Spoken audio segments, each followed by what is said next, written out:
proud patriot and you love this country and you wish for it to be reflected honorably to the peoples of Earth, then Washington, D.C. must be swept clean.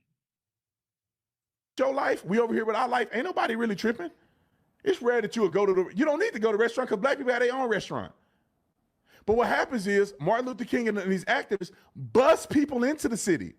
What happened to D.C., especially during the civil rights period, was that protesters that were bussed up here stayed here, invoking a response. And they do it and they do it until they get the response they want. And they go, look, they're beating us. Look, this is how black people are treated. Totally and wholly unsafe and a scar on the face of our country. And it must be healed. And President Trump is going about that heavy work. So God bless the president. And have them stage in the white restaurants to capitulate to the emotionalism of victimhood for another side. It bothers me. The first legal slave owner. I put this on my life. Wait a minute, did I just hear that right? I don't know if I put it on my life. I could almost put it on my life that if you go to the Smithsonian, they will never mention Michael Johnson. Google, Google, Google, Google, Google, Google, Google, Google, Google, Google, Google. I don't think they'll mention Michael Johnson. Let me look and see if Michael Johnson is featured in the Smithsonian. Who is Michael Johnson? The first legal slave owner in the United States history. Huh? You don't shut your dumbass. All right.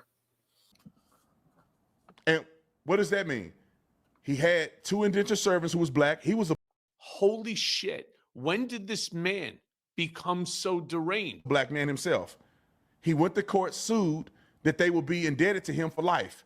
That was the first legal life sentence of a person working for you, which was a slave. We won with poorly educated. I love the poorly educated. He said in those terms, which made him the first legal slave ownership.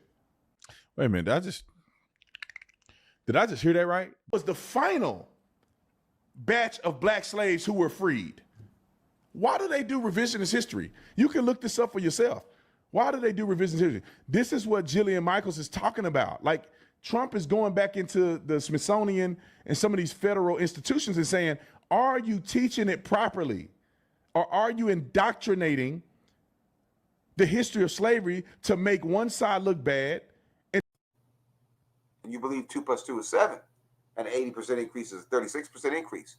And white people created African civilization 4 million years before white people existed.